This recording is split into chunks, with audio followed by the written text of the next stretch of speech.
the goddess I had a crush on for 5 years. Willow got dumped. She was devastated. She asked me to drink with her. The corner of my lips curled upward. There was no way I'd miss a heaven-sent opportunity like this. I knew it. This was when a girl was at her most vulnerable. After being hurt by a scumbag, she would definitely become extra sensitive. So this time, I was going to become the gentle, caring perfect guy. I would comfort her, move her heart, and slowly make my way into it. I would make her believe in love again. But unexpectedly, after just 2 drinks, she dragged me straight to a hotel room. Although this was a little different from my original plan. As long as the result was good, that was all that mattered. However, I originally thought I had finally won over the goddess of my dreams and was about to begin my happy life. Who would have thought that when I woke up the next morning, the person beside me was gone. Only an envelope remained. White, thick, stuffed full. I froze for 2 seconds before reaching out to open it. A stack of cash, brand new bills. With one rough glance, there had to be at least 20,000 yuan. Am I worth that much? No. Wait, is this even right? Later on, I discovered something even more ridiculous. I had transmigrated into a trashy novel, and I was the simp male supporting role who bankrupted himself for the heroine. Fine, I'm done simping. But just when I started enjoying life with beauties in both arms and prepared to completely lie flat, she came back. Chapter 1. I was jolted awake by a splitting headache, the kind of pain that felt like someone was drilling into my temples with a power tool. I forced my eyes open. Above me was an unfamiliar ceiling, ivory white, with a crystal chandelier hanging in the center. The light pouring down stabbed at my eyes until they burned. A hotel. Fragments of memory slowly pieced themselves back together. Last night, Willow called me, her voice trembling with tears, saying she had broken up with Makoto. Willow, the woman I had secretly loved for 5 years. At the freshman orientation, she wore a white dress. The sunlight hit her at the entrance of the auditorium, and it felt like someone had smashed a baseball bat into the back of my head. I froze on the spot, even forgetting to carry the stool for military training. From that moment on, my college life as George revolved around 2 themes. One was studying, the other was Willow. The first existed to fool my mom, the second existed to fool myself. But she chose Makoto. Makoto, the son of the richest man in the city, 185 tall, drove a Porsche to class, and had the kind of face that could keep an entire girls' dorm awake at night. And me, 178 tall, rode a shared bicycle to class, and had the kind of face that reassured my roommates enough to sleep peacefully. This matchup had been unfair from the very beginning. So I spent 5 years being a simp. For 5 whole years, I saved seats for her, bought her breakfast, fixed her computer, helped her move dorms, unclogged drains, killed cockroaches, crossed half the city in torrential rain just to deliver her an umbrella. Every single time, she would smile and say, "George, you're such a good guy, a good guy." Those words were the gentlest rejection in the world. But last night, she called me. She said she was heartbroken. She said she wanted to drink. She said, "George, can you come?" Could I? I practically flew over there. And then, I turned my head. The bedsheets beside me were tangled in a mess, still carrying traces of warmth. But she was gone. There was only a white envelope beside the pillow, thick and stuffed full. I stared blankly for 2 seconds before reaching over to open it. A stack of cash, brand new bills. Just one glance told me there had to be at least 20,000 yuan inside. Wait, what? My brain buzzed. In that instant, I didn't feel anger or sadness, only an overwhelming sense of absurdity pouring from the top of my skull down to the soles of my feet. I, George, had spent 5 years simping for my goddess, and after one night tangled up together, she left me an envelope full of money and disappeared. I sat on the bed, staring at the pile of RMB for a long time. Then my phone screen lit up, a WeChat message, sent at 4:17 a.m. It was from Willow. "George, I'm sorry. My flight to Paris leaves early this morning, and I probably won't be coming back for a long time. As for last night, just pretend it never happened. Keep the money. Consider it repayment for everything I owe you.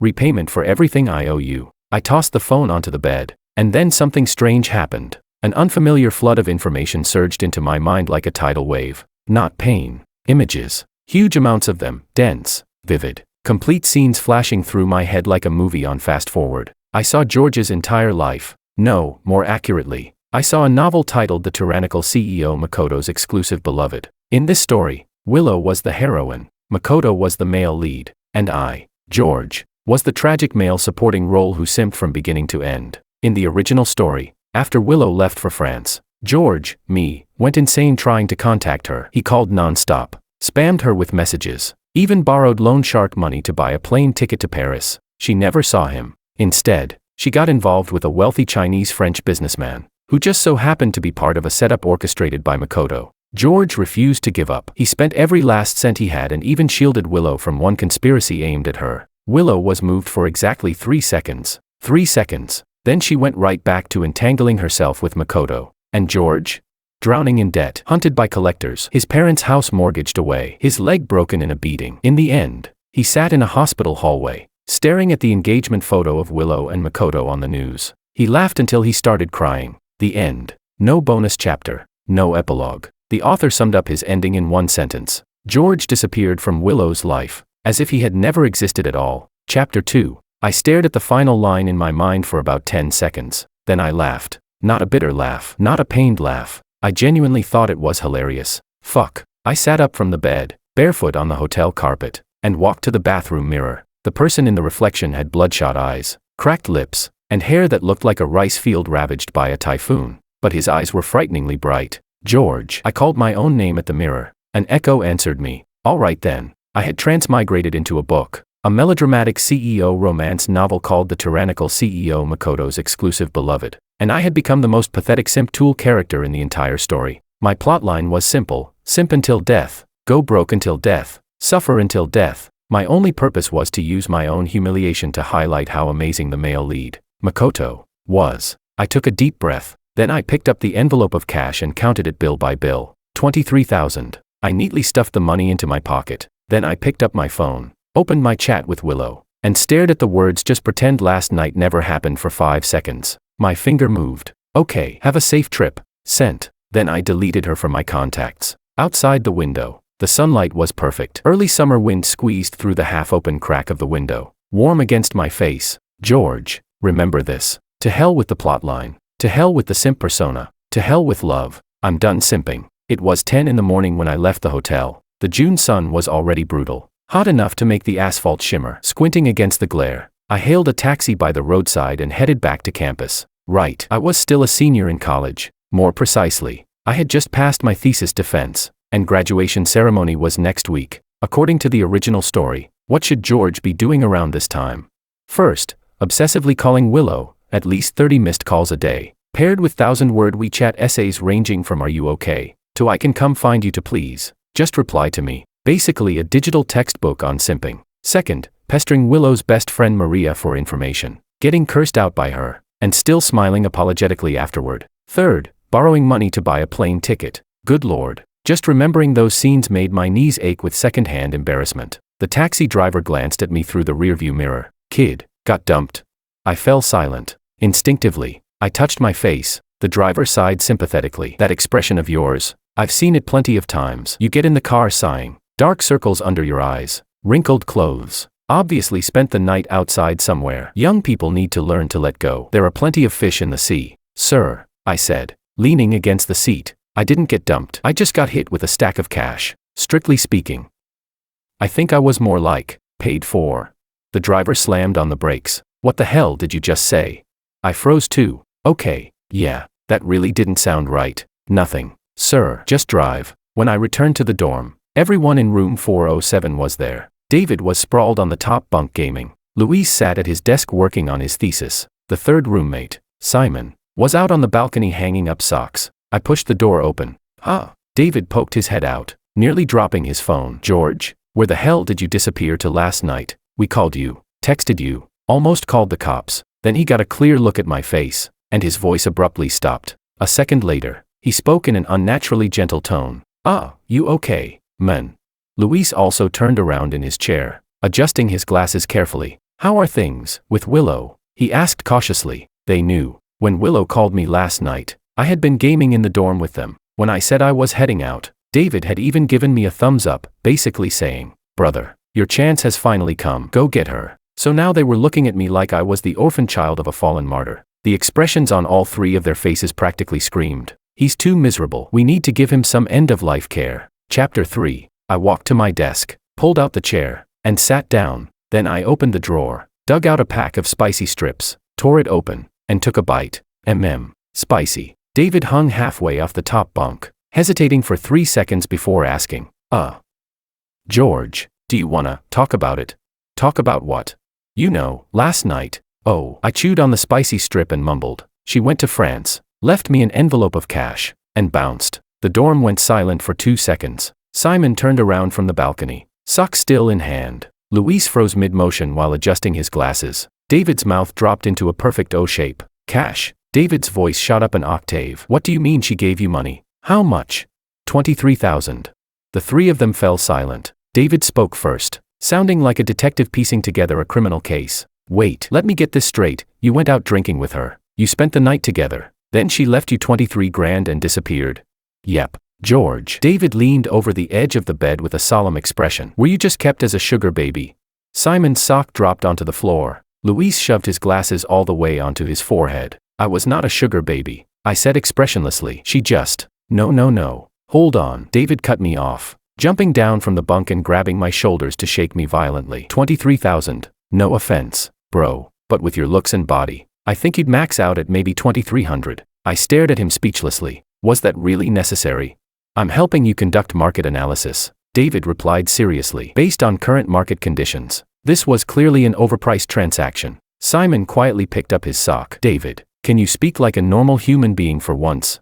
I am speaking normally. David started counting on his fingers. Think about it. George chased her for 5 years. He spent at least 30 or 40 grand on her by now. And she thinks one all-nighter is enough to settle the account with 23,000. He patted my shoulder. Brother, from an investment return perspective, you got scammed hard. I was speechless again. And I realized something. In the original novel, these three roommates were pure background characters. They didn't even have names. The book only ever said things like roommate A comforted him or roommate B told him to let go. But now, their mouths were way more vicious than the original settings implied. Luis finally asked a normal question. So what are you going to do? He paused. Go after her.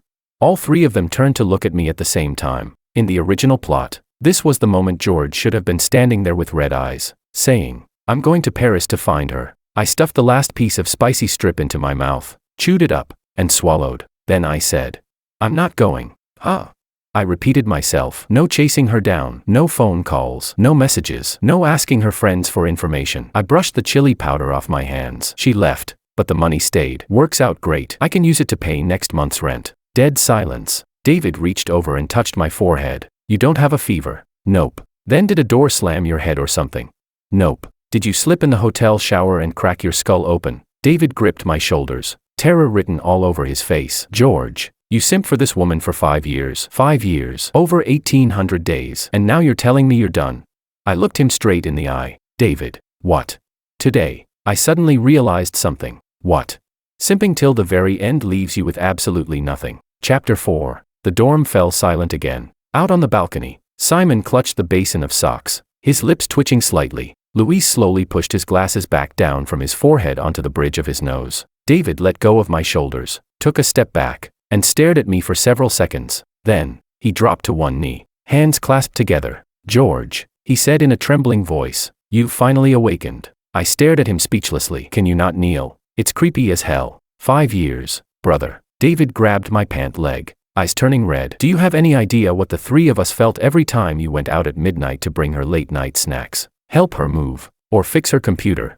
Simon raised a hand from the balcony. Heartbreak. Luis adjusted his glasses. Like watching a pig you raised willingly jump into a fire pit. You guys usually call me a pig.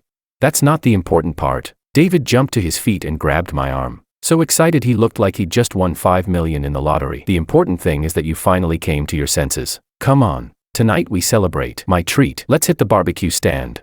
The last time you said my treat was freshman year. Simon reminded him. I forgot my wallet that time. Okay, David protested stubbornly. This time I'm definitely paying. Definitely. I leaned back in my chair, watching my three roommates practically dance with joy over the fact that I'd stopped simping. Honestly, there was a strange feeling in my chest that I couldn't quite describe. In the original novel, this was the point where George officially began his downward spiral. But me, I dug my phone charger out of the drawer, plugged it in, and opened WeChat. Willow's profile picture had already turned into a gray circle. Underneath it was the system message. This user has enabled friend verification. You are no longer friends. I deleted her first. She probably deleted me afterward too. Clean. Efficient. I tossed the phone onto the desk and stretched lazily. Outside the window, the cicadas screamed at the top of their lungs. From this moment on, George's fate had officially gone off the rails. Chapter 5. On graduation day, I stood on the campus field wearing my gown, taking photos with my three roommates. David had an arm slung around my neck, grinning like a weasel that had just stolen a chicken. Luis had actually taken off his glasses for once, squinting at the camera like some ancient artifact freshly unearthed from a tomb. Simon held up a selfie stick and took 7 or 8 pictures without managing to focus a single one properly.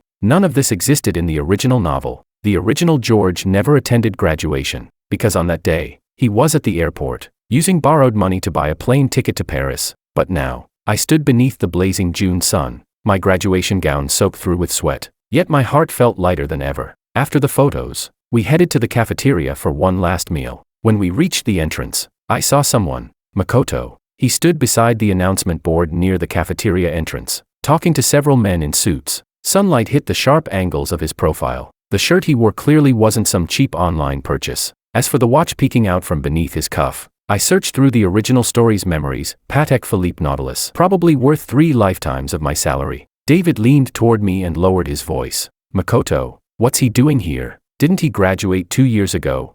Alumni visit, Luis said, adjusting his glasses. His father donated a building to the school. He's here for the ribbon-cutting ceremony, Simon muttered. The world of rich people is beyond me. In the original story, this was an important plot point. On graduation day, George saw Makoto and rushed over to demand why he dumped Willow. Makoto sneered and said, she was nothing more than a toy. George instantly exploded with rage and swung a punch at him, only to get pinned to the ground by Makoto's bodyguards. Everyone outside the cafeteria saw it. A photo of George being restrained on the ground got posted into the alumni group chat with the caption, "The pathetic end of a simp," a classic public humiliation scene. And that punch was what made Makoto remember him in the first place. More than half of the retaliation that came later stemmed from that incident. So according to the original plot, what I should do now was rush over, confront him, get beaten up, publicly embarrass myself. I thought about it for a moment. Then I turned to David and said, let's go get food. As I walked past Makoto, he had just finished his conversation and turned his head.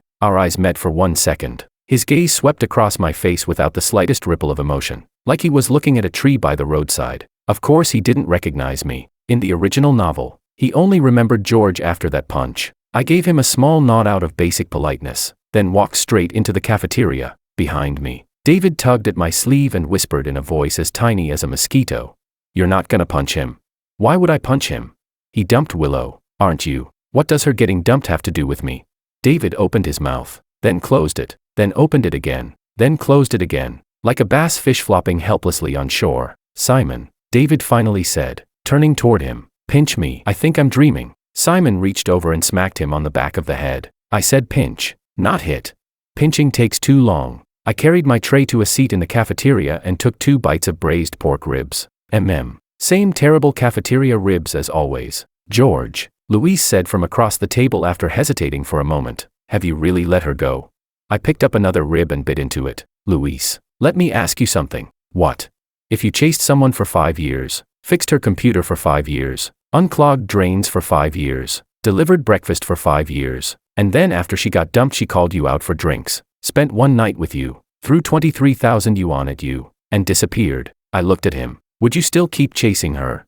Luis fell silent. David fell silent. Simon nearly choked on his rib. When you put it like that, David scratched his head awkwardly. Yeah, that's honestly messed up. She really didn't treat you like a human being. And the money you spent on her over those 5 years was way more than 23,000. Luis added while tapping away at a calculator app on his phone. Rough estimate, including meals, gifts, transportation, and running errands, conservatively speaking, around 45,000. So basically, Simon swallowed his food and said, not only did she not appreciate you, she still owes you another 22 grand. I stared at them speechlessly. Can the 3 of you please stop analyzing my love life from an economics perspective? No. All 3 answered in unison. I laughed. Chapter 6. That meal was actually pretty enjoyable. Way better than the original plot, where George sat in the airport gnawing on bread while crying and trying to rebook flights. When we walked out of the cafeteria, I saw a crowd gathered near the entrance. Makoto had been stopped by a girl in a red dress. She held a bouquet of flowers in her hands, her voice loud and clear. Senior Ito, I like you. Ever since freshman year, I've always. One of Makoto's bodyguards stepped forward expressionlessly and blocked her path. The bouquet smashed awkwardly into the guard's suit. The entire scene became painfully uncomfortable. David sucked in a breath. So this is the world of rich people. You need to get through security before you can even confess your feelings. That's called advanced security protocol, Luis said while adjusting his glasses. I glanced at the scene once, didn't stop, and kept walking. In the original novel, George would have stood nearby watching all this, grinding his teeth while thinking, how could a guy like this ever deserve Willow?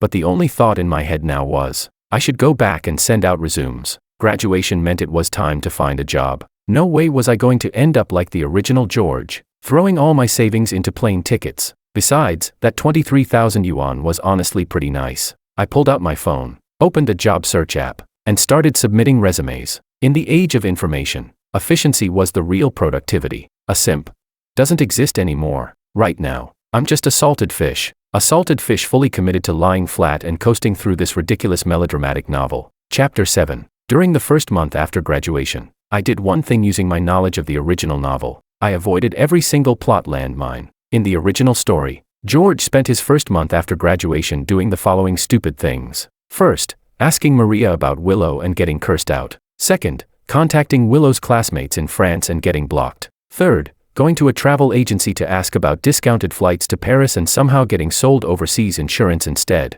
Fourth, posting a melodramatic status on WeChat saying I'll wait for you in Paris, only to get mocked by the entire school. Every single one was a public humiliation speedrun. So what did I do during this month instead?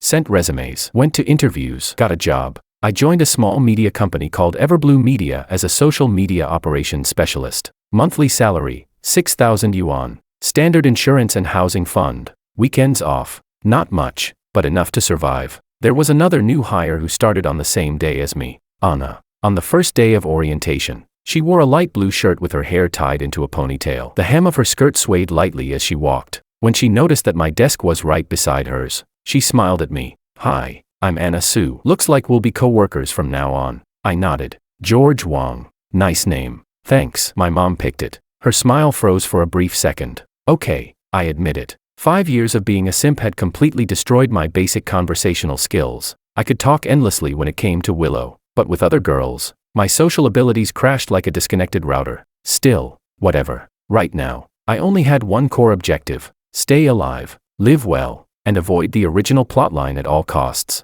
On my third day at work, something small happened. I was making coffee in the office break room when I overheard two co-workers chatting. You know, Everblue Media just landed a huge account brand promotion for the Ito Group. Ito Group? You mean Makoto Ito's company? Yeah, that rich second-generation heir. Apparently he just replaced the entire branding department and is looking for outside agencies everywhere. The coffee cup in my hand paused midair. My memories from the novel automatically kicked in. That's right. This was a mid-story plot point in the original novel. The Ito Group hired Everblue Media for a branding campaign. George became part of the execution team, recognized Makoto during the proposal meeting, lost control on the spot, and splashed coffee all over him. Then he got fired. Then he got slapped with breach of contract penalties. And then the snowball of misery officially began rolling downhill. I stared at the coffee cup in my hand and slowly set it down. So, has the project lead been decided yet? I asked casually. Not yet. The team leader said assignments will be discussed in next week's meeting. Good. Then my strategy was simple. Do not touch this project. Under no circumstances. Anyone else could take it, just not me. I would rather scrub toilets than appear in front of Makoto again. Chapter 8. The very next day, the team leader brought up the project during the morning meeting. The Ito Group branding campaign is the biggest account we've landed this year. We need someone creative to lead it. The team leader looked around the room. Anyone want to volunteer? I lowered my head and stared at my phone. Plain dead. George? I lowered my head even further. George, your resume said you managed a social media account with over 100,000 followers back in college. Why don't you give this project a try? Shit. I looked up and gave the most sincere smile I could manage. Team leader, I've only been here a week. I don't really have enough experience yet. I'm afraid I'll mess it up. Maybe one of the senior staff would be better. The veteran employee sitting across from me instantly lit up. The team leader hesitated for a moment. Fair enough. Then Shaoli, you take it. Shaoli slapped his chest confidently. No problem. Leave it to me.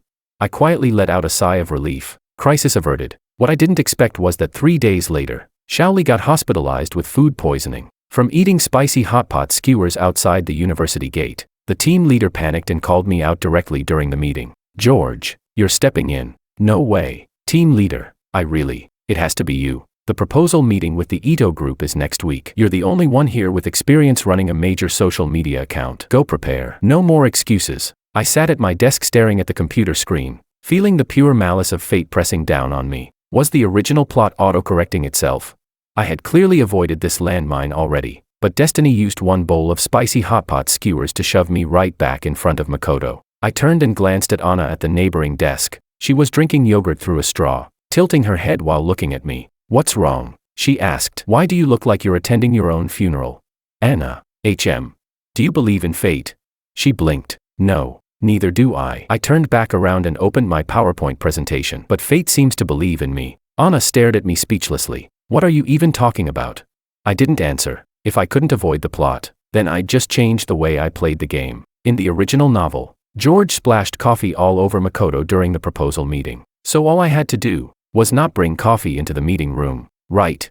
No coffee, just plain water. Even if plain water spilled on him, at worst it would be a little embarrassing. Nothing catastrophic. Wait, maybe I shouldn't bring any liquids at all. What if fate pulled some nonsense again and my hand suddenly twitched while holding a cup of water? Forget it. On the day of the proposal meeting, I wouldn't bring anything. No coffee, no water, empty-handed, going in bare-knuckled. I refused to believe that a trashy romance novel could really drag me headfirst into a flaming pit against my will. Chapter 9. The proposal meeting was scheduled for next Wednesday. Location, conference room, 37th floor, Ito Group headquarters. I spent 5 days preparing the proposal. Honestly, setting aside George's tragic role in this novel, the guy was genuinely capable. Back in college, he built a public account from scratch to over 100,000 followers. He had real talent when it came to social media strategy. The problem was that the original author designed him as a tool character. All of his talent existed solely to be suppressed and trampled on for dramatic effect. But now, I was the one using this character.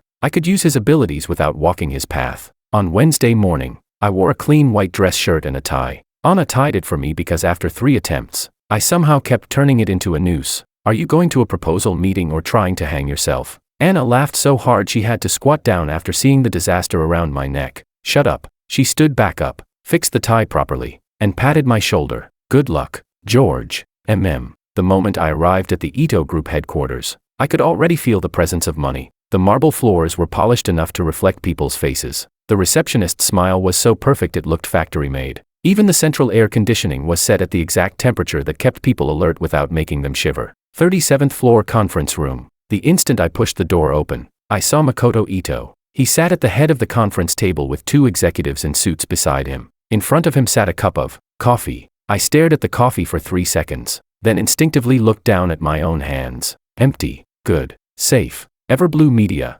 Makoto's voice matched his entire presence, low, sharp, efficient, without any unnecessary emotion. "Have a seat." I sat down, opened my laptop, and connected it to the projector. The moment the first PowerPoint slide lit up, I noticed a subtle shift in Makoto's expression. He looked at me once, not like he was looking at a presenter, more like he was trying to remember something. Impossible. We only made eye contact for 1 second at graduation, and I never rushed him or punched him. In the original story, he only remembered George because of that punch. Without it, I was just another passerby. I steadied my breathing and began the presentation. Honestly, the proposal was solid. Combining my knowledge of the Ito Group's brand positioning from the original novel with my own experience in social media operations, I proposed a strategy centered around short video content networks combined with event-driven topic marketing. By slide 7, the executives across from me had started nodding. By slide 12, they had started taking notes. And when I reached the final slide, "Good proposal," Makoto finally spoke.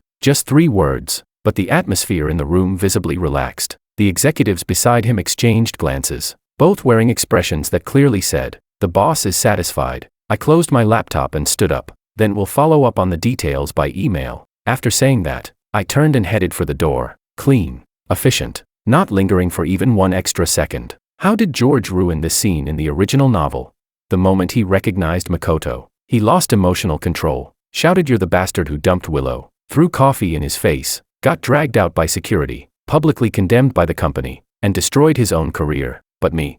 The proposal passed successfully. I hadn't brought a single liquid into the conference room. I didn't recognize anyone, and I didn't say one unnecessary word. Perfect. Chapter 10. By the time I reached the elevator, I finally let out a breath of relief. My heartbeat was still a little fast. My palms were sweaty, but at least my face stayed calm. The elevator doors opened. I stepped inside and pressed the button for the first floor. The doors were just about to close. A hand reached in from outside and stopped them. Makoto walked in. No executives behind him. No bodyguards. Just him alone. The elevator doors shut. Only the 2 of us remained. 37 floors. What's your name? He suddenly asked. My back stiffened for a split second. George Wong. George Wong. He repeated the name slowly, like he was testing the sound of it. Your proposal had some interesting ideas. Thank you. Silence lasted for 2 floors. You graduated from H University? He asked again. Yes. This year? Yes. Then he asked. Do you know Willow? My heart clenched like someone had grabbed it with a fist, but my expression didn't move at all. Not really, I replied calmly. H University has a lot of people. Makoto turned his head and looked at me for 1 second. Then he nodded. Just one sound. The elevator reached the first floor, and the doors opened. I stepped out. George. His voice came from behind me. I stopped walking but didn't turn around. He said. Pleasure doing business with you, I replied. Likewise. The moment I walked out of the Ito Group building, the scorching June heat crashed into me, instantly drying the cold sweat on my back. My phone buzzed. A WeChat message from David. Holy shit, George, you actually went to Makoto's company for a proposal meeting. Your coworker posted about it. I saw everything. Tell me you didn't rush over and punch him. I typed back. Nope. The proposal got approved. David immediately replied. What the fuck? Wait. Hold on. You're telling me you met face to face with the guy who dumped your goddess, and you didn't explode, didn't lose control, and actually closed a business deal with him? Yeah. David replied again. Did someone swap you out with a different person? I slipped my phone back into my pocket. No. I hadn't become a different person. I just no longer wanted to be the idiot who destroyed his entire life for a woman. In the original novel, George had already started falling apart by this point, but me. I had just landed the first major client of my career. Chapter 11. The project progressed smoothly. The branding proposal I created received excellent feedback inside the Ito Group. My team leader praised me twice during the weekly meeting and even hinted that I might get promoted to full employee status ahead of schedule. By my second month at the company, my salary had gone from 6,000 yuan to 8,000. Sure, compared to the kind of pocket change Makoto casually tossed around, it was still the difference between underground and outer space, but for an ordinary fresh graduate, it was already a pretty solid start. More importantly, the original plot was shifting. In the novel, this was the point where George should have already lost his job, fallen into debt, and started borrowing money everywhere. But not only had I kept my job, I was doing better and better. Butterfly effect. The moment I stopped following the plotline, the entire story started changing with it. The clearest example was this. In the original story, because George offended Makoto during the proposal meeting, Everblue Media lost the Ito Group contract. The company suffered heavy losses. George got fired, and eventually the whole company collapsed. But now, not only did we keep the contract, the Ito Group even increased the budget. Everblue Media instantly transformed from a tiny struggling company into a rising agency backed by a major client. Even my team leader walked around with extra swagger now. At noon that day, Anna and I went to a noodle shop near the office. She sat across from me, stirring her noodles with chopsticks. After hesitating for a long while, she finally spoke. George, can I ask you a personal question? Go ahead. Do you have a girlfriend? My chewing slowed for a second, then continued. No. What about before? Nope. Then, she poked at the chopped green onions floating in her bowl. Have you ever liked someone?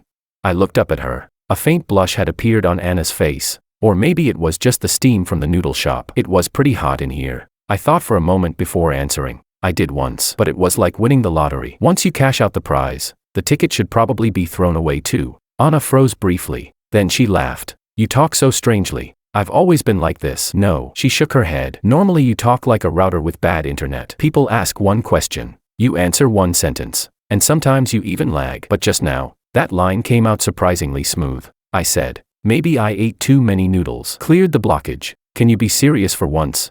I'm always serious. She glared at me before lowering her head and aggressively slurping a mouthful of noodles. This scene didn't exist in the original novel, because the original Anna never really appeared at all. She was just an NPC-level background character who disappeared completely after George got fired. But now, because I hadn't been fired, she had become my coworker sitting beside me every day. She tied my ties for me, brought me breakfast sometimes, and when I worked late, she would quietly place a cup of tea on the corner of my desk. Just like, forget it. These days, I'm allergic to the word like. The symptoms include acid reflux, pressure in my temples, and an overwhelming urge to pull out my phone and dial emergency services. On the walk back to the office after lunch, my phone buzzed with a message from an unfamiliar number. Is this George? I'm Maria, Willow's friend. I stared at the screen for 5 seconds. Here it comes. Chapter 12. Maria, Willow's friend. In the original novel, this was around the time Maria would call George just to curse him out, because George kept obsessively contacting Willow until her friends in France got annoyed enough to complain to Maria. But I hadn't contacted Willow, not even once. So why was Maria reaching out to me first? I hesitated for a moment before replying. Yeah, it's me. What's up? The typing bubble on the other side blinked for a long time. Then Maria sent. Willow asked me for your contact info. That's when I found out she deleted you. She hasn't been doing very well lately. She asked whether you'd called her at all. I stood at the side of the road holding my phone while the sunlight softened the asphalt beneath my feet. Willow was looking for me. In the original novel, Willow would never have gone looking for George at this point, because George was the one constantly chasing after her. She never needed to search for him. But now, I hadn't called once, hadn't sent a single message, and suddenly she was panicking. Interesting. I thought for a while, typed out several words, deleted them, typed again, deleted again. In the end, I sent only one line. Sorry, I've been pretty busy with work lately. Tell her I'm doing well, and she should take care of herself too. After sending it, I locked the screen and slipped my phone back into my pocket. Anna leaned over beside me. Who was that? You spent forever typing. Telemarketer. A telemarketer using WeChat. I answered. Modern scammers evolve with the times. Anna rolled her eyes. That night, I lay in bed in my apartment staring at the ceiling. In the original novel, after Willow went to France, she became involved for a while with a wealthy Chinese-French businessman. But that businessman was actually working for Makoto. The whole thing was a setup. Makoto dumped Willow, but he never truly let her go. He needed a chess piece to monitor her movements in France while also exploiting George's simp mentality for free labor. By the middle and later parts of the story, Willow finally discovered the truth, but by then, George had already been driven into a dead end. She regretted it, but it was too late. The original George had already shattered completely. I turned over in bed. Moonlight slipped through the crack in the curtains, drawing a pale white line across the floor. Regret. In the original novel, by the time you regretted everything, he had already been destroyed by you. But in this world, before you even get the chance to regret it, I've already decided not to give you that opportunity. I closed my eyes. My phone screen lit up once more. Another message from Maria. Willow said, you weren't like this before. She asked if you're angry at her. I didn't reply. I turned over again and shoved the phone beneath my pillow. Outside, the cicadas screamed through the entire night. Chapter 13. Time moved into August. I officially became a full employee at Everblue Media, and my desk got moved from the corner to a spot by the window. The Ito Group project was thriving, and because of it, the company landed several additional mid-sized clients. My title also changed from social media operator to project supervisor. Monthly salary, 12,000 yuan. Sure, in this city, 12,000 mostly just meant paying rent and finally being able to eat decent food once in a while. But compared to the original George, who, at this point in the novel, was already drowning in hundreds of thousands of yuan in debt, it was heaven and earth apart. The butterfly effect kept spreading. I never went to Paris to look for Willow. Willow never received George's endless phone bombardment. That wealthy Chinese-French businessman never got the chance to use George as a pawn. Makoto's carefully arranged scheme was slowly collapsing because it lacked one key ingredient. A useful idiot named George, and Willow. According to the occasional updates Maria sent me later, life in France wasn't going well for her. Language barriers, no familiar faces, overwhelming research pressure. Most importantly, she realized something was off about the Chinese-French businessman she coincidentally met, but she couldn't figure out exactly what. In the original novel, George flew to France and uncovered the truth for her, but this time, no one was helping her anymore. Sometimes late at night, Maria would forward me messages. Willow asked about you again today. She said she dreamed that you were waiting for her at the airport. Are you really never going to contact her? My replies never changed. No. Tell her I said take care. Then I would go right back to working overtime. One Friday night in mid-August, David suddenly exploded into the group chat. Barbecue tonight. The old shop's getting demolished. Last chance ever. Everyone better show up. Simon, on my way. Luis, coming. At George, don't you dare say overtime. It's Friday. I glanced at the unfinished scheduling spreadsheet on my screen. Then I closed the computer and replied, coming. The barbecue place was hidden in the alley behind the university. The owner's surname was Mao. He had a giant gold tooth, and he'd been grilling skewers for 30 years. By the time I arrived, the three of them were already seated. David had already opened 2 beers. Simon was devouring skewers. Luis was staring at his phone. The moment they saw me, David waved enthusiastically. He's here. He dragged over a chair for me. Sit. I sat down, grabbed a beer bottle, and popped the cap off with my teeth. The first gulp of ice-cold beer instantly washed away half the August heat. George, David said, throwing an arm around my neck while reeking of alcohol. What's your monthly salary now? 12,000. Holy shit. David's eyes widened dramatically. You only graduated 2 months ago. Got lucky. Landed a major client. What client? I paused briefly before answering. The Ito Group. Beer nearly shot out of David's nose. Simon dropped his skewer onto the table. Luis finally looked up. Wait. David said while wiping beer foam off his mouth. The Ito Group. As in Makoto Ito's Ito Group. You're working for Makoto now. Not working for him. Agency partnership. David wore the expression of a man watching an incomprehensible art film. George, the woman you secretly loved for 5 years got played and dumped by this guy, and now you're making branding proposals for his company. Yep. You don't think there's something wrong with that? What's wrong with it? I bit into a lamb skewer. They pay well. David opened his mouth, then closed it again. Simon picked up the skewer he dropped, wiped it off silently, and kept eating. Luis adjusted his glasses, typed something into his phone, then turned the screen toward me. It read, "Are you really George? Or did an alien wear George's skin? The George the first knew could never do this." I am George, I said before taking another drink of beer. Just a George who finally figured things out. Luis stared at me for a long time, then lowered his phone and quietly said, "That's good too. That's good too." Coming from the most rational person in the dorm, that was the highest praise possible. Halfway through the barbecue, my phone rang. Unknown number. International country code. Chapter 14. France. I stared at the screen for 3 seconds. David leaned over and saw the number 2. His expression instantly changed. "Is it her?" he asked. I didn't answer. I silenced the call. The ringing stopped, then started again. I silenced it again. 3rd time. 4th time.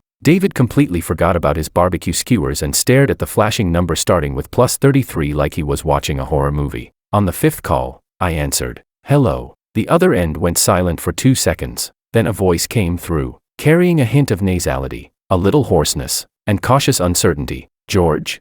It was Willow. I hadn't heard her voice in over 2 months. Back then, hearing that voice would make my heartbeat race, my palms sweat, my brain short-circuit. But now, nothing. Just the smell of barbecue smoke drifting through the night air. "Yeah, I'm here," she asked softly. "How have you been lately?" "Pretty good. You?" Her voice paused briefly. "I'm okay." Several seconds of silence passed. Then she spoke again, a little faster this time. "George, I sent you so many messages, but you never replied. Later I found out you deleted me. Are you angry at me?" Beside me, David started making frantic facial signals, his mouth clearly screaming, "Hang up, hang up." Simon froze mid-bite with a skewer still suspended in the air like a statue. Luis removed his glasses, wiped them slowly, then put them back on. I leaned against the cheap plastic chair with a beer bottle in hand. "I'm not angry." "Then why did you?" "Willow," I interrupted gently. "How's life in France? How are your studies?" "They're okay." "That's good." "George," I interrupted her again. "I've been pretty busy lately. Just joined a company doing brand marketing." My tone was calm, casual, like discussing the weather. "I'm having barbecue with friends right now. They're waiting on me." The other end fell silent. Silent for a very long time. Long enough that David craned his neck over, thinking the signal had died. "George." Willow called my name again. "What is it?"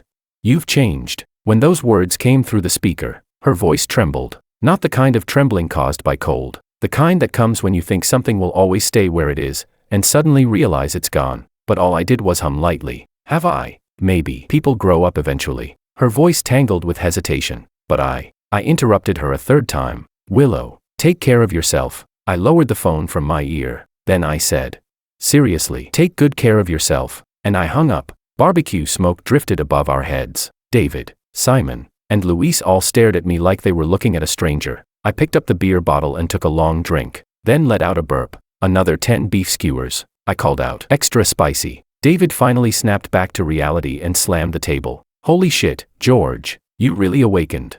He shouted so loudly that even the old men at the neighboring table turned to look at us. Simon silently took another bite of his skewer. Luis pushed his glasses up slightly, the corners of his mouth lifting just a little more than usual. The barbecue lasted until midnight. Empty beer bottles piled beneath the table like a miniature mountain. On the walk back, David was completely drunk, hugging a street lamp while singing breakup songs at the top of his lungs. Simon dragged him forward by force. Luis walked beside me at the back while moonlight scattered silver across the pavement. "George, yeah. You did the right thing." I smiled faintly. Whether it was right or wrong didn't really matter. What mattered was this. Before loving someone else, learn to love yourself first. I didn't want to become the kind of person who sacrificed his entire life just to play a supporting role in someone else's story anymore. Chapter 15. September arrived. Autumn came with it, bringing a faint chill into the air. Everblue Media had become well known because of the Ito Group project, and more clients started landing on my desk. I even began managing my own team. Anna got assigned to my group. Her desk sat directly across from mine, and every morning she would leave a cup of Americano on my desk after discovering I'd quit all sugary drinks. "Are you cutting weight lately?" she asked one morning. "No," I replied. "I just feel like drinking something bitter." "That's such a weird reason. Bitter things keep people awake." She didn't ask further, but the next day, the Americano became a double espresso. It was unbelievably bitter. Bitter enough that I suspected she was secretly taking revenge on me for something. In the middle of September, something unexpected happened. The head of the Ito Group's branding department invited me to dinner. Not a business dinner, a private one. The restaurant was a high-end Japanese place where the average meal started at 800 yuan per person. By the time I arrived, Director Song from the branding department was already seated inside the private room. "Supervisor George, come, sit." He sounded strangely enthusiastic. "I invited you here today because there's something I'd like to discuss. Please go ahead, Director Song." "Well," he lowered his voice, "President Ito has been extremely satisfied with your proposals. He's mentioned your name privately several times." My chopsticks paused. "President Ito believes you're talented. Too talented to stay buried in a small company." I slowly put my chopsticks down. "What exactly are you implying, Director Song?" "President Ito wants to recruit you." He smiled. "Deputy Director of Branding. Starting annual salary, 600,000. My mind buzzed. 600,000. Right now, even at full calculation, my annual salary barely reached 140 or 50,000. This was more than 4 times the jump, but right after that buzzing came another cold voice. The voice of the original novel's memories. Near the end of the original story, after Makoto pushed George into absolute despair, he had also offered him a similar deal, work under him in exchange for completely cutting ties with Willow. That was the embodiment of Makoto's possessiveness. He wanted everyone connected to Willow to become pieces on his chessboard. Sure, the current situation was different. I wasn't threatening Makoto, and I had no involvement with Willow anymore. But the timing and nature of this offer still made the hairs on the back of my neck stand up. Director Song. I lifted my teacup and took a sip. "Please thank President Ito for thinking so highly of me. But I've only just found stable footing at Everblue Media. Leaving now wouldn't really be appropriate. The salary can still be negotiated. It's not about the money." I placed the teacup down. "I think staying on the agency side exposes me to more industries. Broader perspective." That was the most polite rejection I could think of. Director Song's smile stiffened briefly before recovering. "Well then, no pressure. But President Ito's offer will remain open. Supervisor George is welcome to reconsider anytime." "Understood. Thank you." By the time I stepped out of the restaurant, night had already fallen. The autumn wind drifted through the streets carrying the faint scent of osmanthus flowers. I stood by the roadside for a while and lit a cigarette. I didn't smoke, but the body I inherited from George still retained the habit. Whenever stress piled up, there would occasionally be an urge for one. My phone buzzed. A message from Anna. "Finished with overtime. I'm downstairs at the office. Want to walk together?" I crushed the cigarette out immediately, then replied, "On my way. When I got downstairs, Anna was standing beneath a street lamp waiting for me. The autumn breeze had loosened a few strands of her ponytail, and she was tucking them behind her ear with one hand. The moment she saw me, she smiled. "Have you eaten?" "Yeah. Client dinner. Japanese food." I looked at her in surprise. "How did you know?" She reached out and brushed lightly against my sleeve, rubbing her fingertips together. "You got wasabi on your cuff, and you smell like smoke." She wrinkled her nose slightly. "Since when did you start smoking?" "Only occasionally." "Smoke less." "Got it." We walked side by side down the street outside the company building. The streetlights stretched our shadows long across the pavement, one ahead of the other. After about 5 minutes, she suddenly spoke. "George." "Yeah." "Have you been worrying about something lately?" I glanced at her. "What makes you ask?" "You've been working more overtime lately, but your actual workload hasn't increased that much." She kept her eyes on the road as she walked. "And before you went to dinner tonight, you stared at your phone for a really long time." This woman's observational skills were honestly terrifying. "It's nothing major," I said. "Someone tried to poach me. I was thinking about it." "You're leaving." Her footsteps paused slightly. "No." "Then what are you thinking about?" "I'm thinking about whether my reasons for staying are strong enough." Chapter 16. She stopped walking and turned to look at me. The streetlight above cast shadows from her eyelashes across her cheeks. "I think your reasons are strong enough," she said. I tilted my head slightly. "Why?" "Because." Her gaze flickered away for a moment before she continued. "Because your team finally finished settling in together. If you leave, everyone would have trouble adjusting. That's it. That's it. She turned around and kept walking, but her pace was noticeably faster than before. I watched her back and unconsciously smiled a little. In the original novel, George only ever loved one person in his entire life, and that person dismissed him with a stack of cash. But now, someone was standing beneath a street lamp late at night telling me that my reasons for staying were enough, even if she probably didn't realize what she was actually saying. I realized it. National Day holiday arrived. At this point in the original novel, George should already have been $50,000 deep in debt, chased by debt collectors, with collection notices pasted onto his parents' house. Meanwhile, I was at home eating the braised pork ribs my mom made. My mom cooked in the kitchen. My dad watched the news in the living room. The pothose plant by the window had grown wildly, its vines hanging all the way down to the floor. Everything felt so peaceful it almost seemed unreal. But the peace shattered on the third day. I was lying in bed scrolling through my phone when I saw a new social media post. Maria had posted it. The attached photo was an airport terminal. The caption only had a few words. "She's back." Someone in the comments asked who had returned, but Maria never replied. Still, I knew. Willow. She came back to the country. In the original novel, Willow only returned a year later, after George had already been driven into absolute ruin. She came back because she discovered Makoto's scheme and wanted to confront him personally. But now it was only October. She had been gone for less than 4 months. Why had she returned early? The answer arrived that very night. Maria sent me a WeChat message. "George, Willow came back. She wants to see you." I sat in my childhood bedroom staring at the message for a full minute. Then I typed, "Why?" "Maria, she said there are things she wants to tell you in person." "George, I know she did a lot wrong before, but she really hasn't been doing well lately. If you have time, could you meet her once?" I didn't reply immediately. I set the phone down and walked over to the window. The night sky back home was much cleaner than in the city. Stars spread densely across the darkness. In the original novel, when Willow returned and searched for George, she came carrying guilt and gratitude, because George had emptied his life savings and flown to Paris to save her from disaster. But this time, why was she looking for me? Because I didn't chase her, didn't call, didn't text, didn't fly to Paris, didn't borrow loan shark money. She had grown used to being simped over, used to George always standing behind her, always available on command, always giving unconditionally. And when all of that suddenly disappeared, she panicked. That wasn't love. That was simply the withdrawal reaction of someone who had grown accustomed to being worshipped after suddenly losing the person who supplied it. Chapter 17. I took a deep breath, picked up my phone and replied, "I'm going back to work after the holiday. We'll talk then." Then I turned my phone off and lay back on the bed. There was a thin crack running across the ceiling. It had been there since I was a kid, and nobody ever fixed it. On October 7th, I returned to the city where I worked. That same afternoon, after dropping off my luggage, I went straight to the office and worked overtime for half a day. By the time I got back to my apartment that night, I boiled some water and made instant noodles. The noodles hadn't even softened yet when the doorbell rang. I assumed it was the neighbor next door coming to borrow seasoning again. Last time he borrowed a bottle of vinegar and never returned it.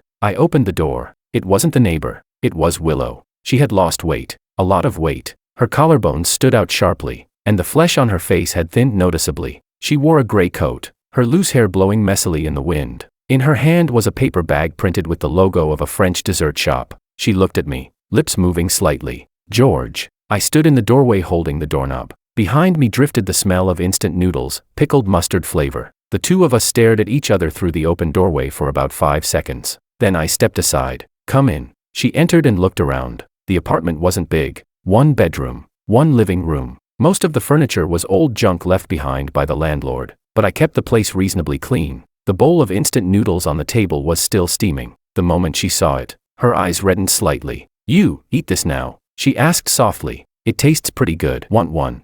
"George, yeah. You never used to eat instant noodles. You always said they weren't healthy. People change." She placed the paper bag on the table. Her fingers gripped the handle so tightly her knuckles turned pale. "I brought you macarons. You once said you wanted to try authentic French dessert someday." I glanced at the bag. "Yeah, I did say that once. Back in sophomore year." She posted a photo from a French dessert shop on social media, and I casually commented, "Maybe I'll get to try real French dessert someday." She remembered it all the way until now. "Thanks." I took the bag and set it aside. Then I sat down and continued eating my instant noodles. Willow stood silently in the middle of the living room watching me eat for nearly a full minute. Then she slowly walked over and sat down in the chair across from me. "George, about that night." "Which night?"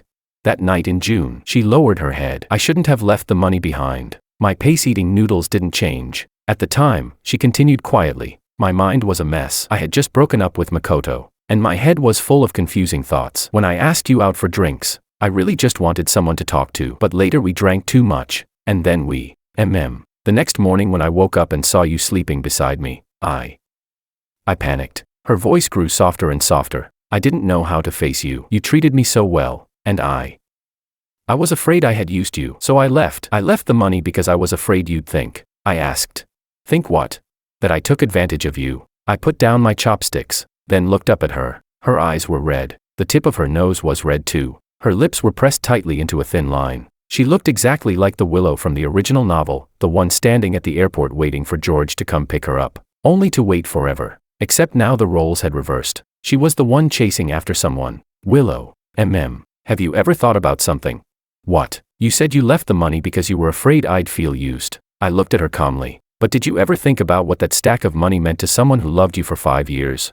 Her shoulders trembled slightly. My voice stayed even and quiet. It meant that after 5 years, you put a price tag on my feelings. 23,000 yuan. Chapter 18. Her tears fell silently, drop by drop onto the sleeve of her gray coat, spreading slowly like ink bleeding across rice paper. I didn't. I know you didn't mean to. I interrupted softly, but the result is still the result. The room fell quiet again. Steam from the instant noodles drifted across the table before fading away. Outside the window came the noisy sounds of the barbecue stall downstairs. George. She lifted her head, the bloodshot veins in her eyes painfully obvious. What if I said, I regret it? I looked at her, at the face I had secretly loved for 5 years. In countless late nights buried within George's memories, this face had been the moon, the stars, the only source of light in every darkness. But the moon never belongs to anyone. What do you regret? I asked. Regret. Her throat seemed clogged with something. Her voice rough as she forced the words out. Regret not seeing you sooner. Regret leaving that money behind that morning. Regret. She sniffed quietly. Regret that while you were always standing behind me, all I ever did was keep looking ahead. If these words had appeared in the original novel, they probably would have shown up in the second to last chapter. At that point, George would already have been lying in a hospital bed with broken legs, empty bank accounts, and parents whose house had been frozen by the bank. Willow would stand in the hospital doorway wearing a white dress and say these exact things. And George would smile and answer, it's okay. Then the story would end. Fuck. What a garbage ending. Willow.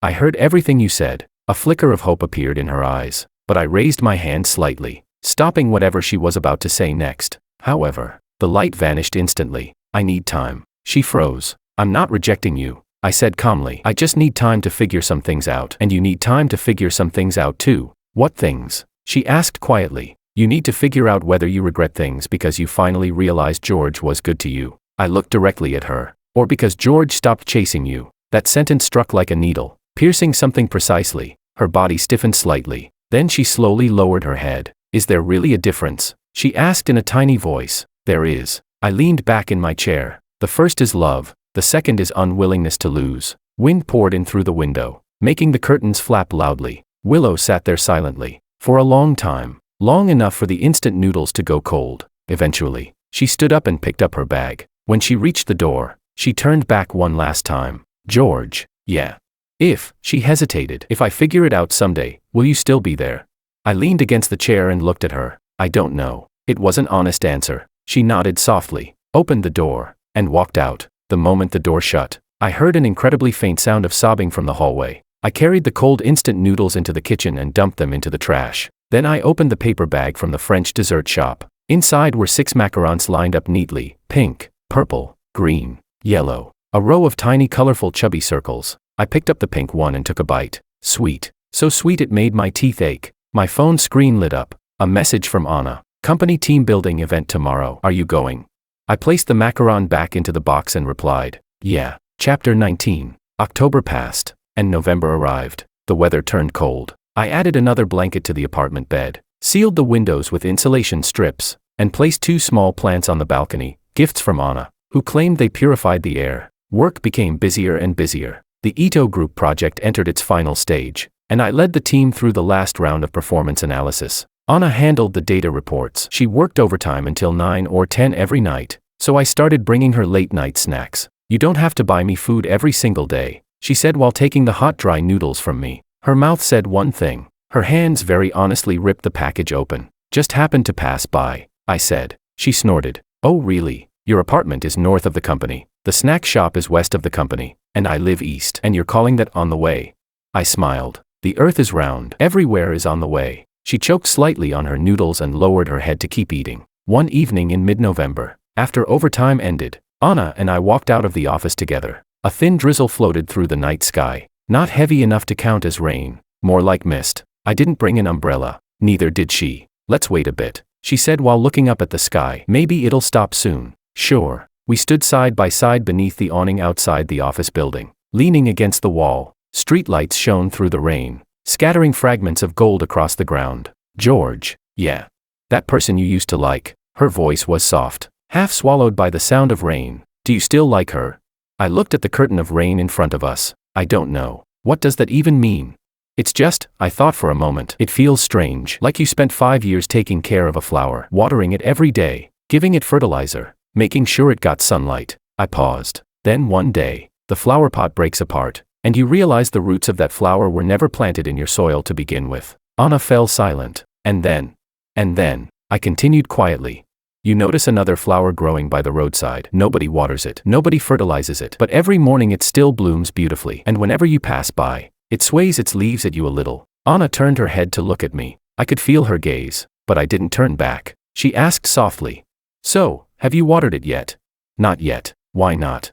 I'm afraid if I water it too much. I smiled faintly. I might drown it. The rain was loud, but she still heard that sentence, because she laughed. Not loudly. Just the kind where the corners of her lips lift instinctively before she quickly presses them back down and pretends nothing happened. That metaphor was terrible, she said. I know. And comparing people to flowers is incredibly cheesy. I know. But, her voice paused. The rain became lighter. Then she said, but, if someday you decide to water it. She lowered her gaze slightly. That flower probably wouldn't mind. The moment she finished speaking, she pulled her hood over her head and dashed into the rain. Anna. She turned back and smiled at me. No need to walk me home. I'll grab a taxi. Good night. She ran over 10 meters before flagging down a cab at the roadside. The car door opened and shut. Its taillights stretched into 2 red lines before disappearing into the rainy night. I stood beneath the awning with my hands in my pockets. The corner of my mouth lifted slightly. Then I pulled out my phone and opened WeChat. There was one unread message. From Willow. She had added me again. This time, I accepted. The message itself was short. George, I figured it out. I don't regret things because you stopped chasing me. It's because after I went to France, every single night when I couldn't sleep, the person I thought about was always you. Not Makoto, not anyone else. You said you needed time. I'll wait for you.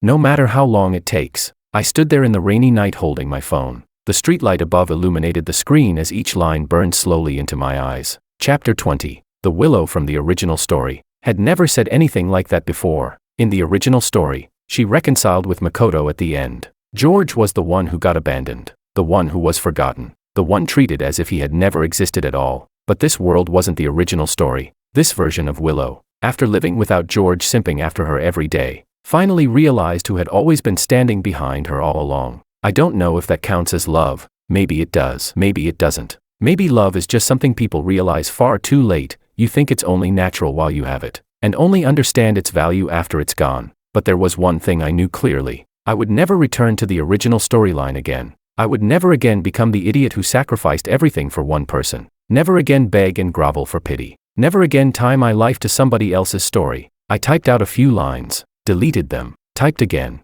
deleted them again. In the end, I only sent one sentence. I figured some things out too. Next Saturday, that noodle shop at the old place. Noon. You coming?